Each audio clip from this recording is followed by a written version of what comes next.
Good morning. I'm going to show you how to snowball a square this morning.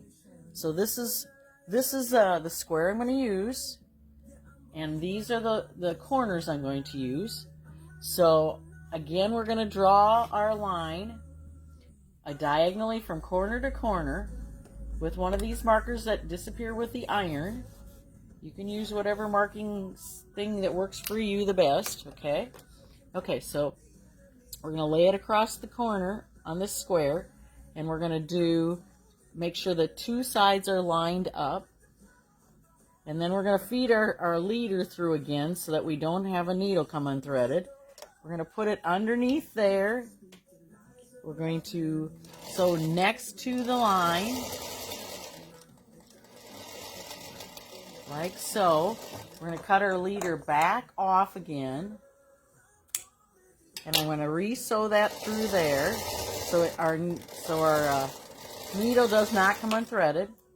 Okay, so there's our square on the square. We're going to fold it over like so, and we're going to see if it lines up on the sides, and it does, because this is our template. So if it lines up on there, we know that it's actually the right size. So now I'm going to flip it back.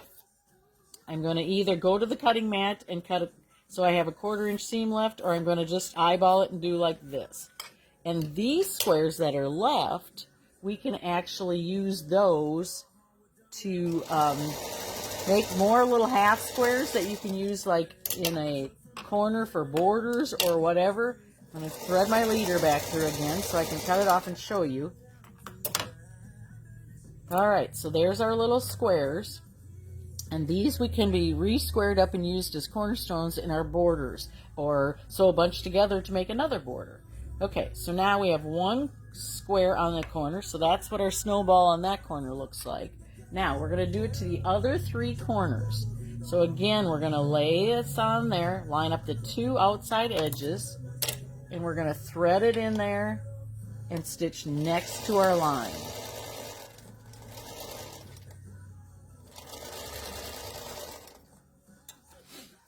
So then I'm going to cut my leader off, re-thread it through there again, and I can see that I've gotten a little off on that line there. So this is probably going to be a little bit long, but we're going to try it and see what it looks like. And it actually looks pretty good.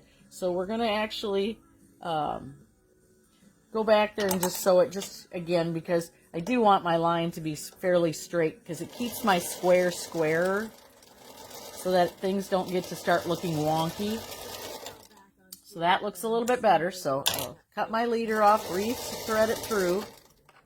And again, I'm going to leave a 1/4 inch seam, and I'm going to cut that back. And I can sew these through there if I want to, or I can just leave them as scraps and throw them away. Okay, so now I have snowballed 2 sides of this square. And here's going to be the 3rd side. Again, you're going to lay that line diagonally across that way. You're going to make sure both the outside edges of the squares are lined together. Then I'm going to sew next to that line again. And you can only do one at a time. You can't thread it through and keep doing, because you have to trim and fold it back out each time. So if I was to sew, say that I sewed this one and I wanted to lay this one on and sew here, then see, I can't flip this up because this is sewed over the top of it. So you want to make sure that you do that. And I like to finger press because that makes a nice crisp edge. So there again, I've lined it up. It looks like it's lined up on my sides. So then I'm going to trim this back to my 1/4 inch seam. I'm going to put that over there.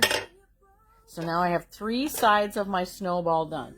And you can do snowballs that are like this. They don't have to be connected in the center. They can be just little snowballs to each edge, like that.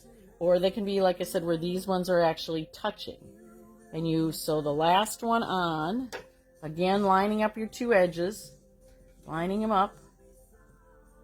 And then you're going to sew it down next to that line again, point to point. Cut my leader off, re-sew that back on there, fold this out, see if it matches again on your corners, and it does. So So there, it's all lined up good. So I'm going to trim it back like so. And that way I've got that lined up.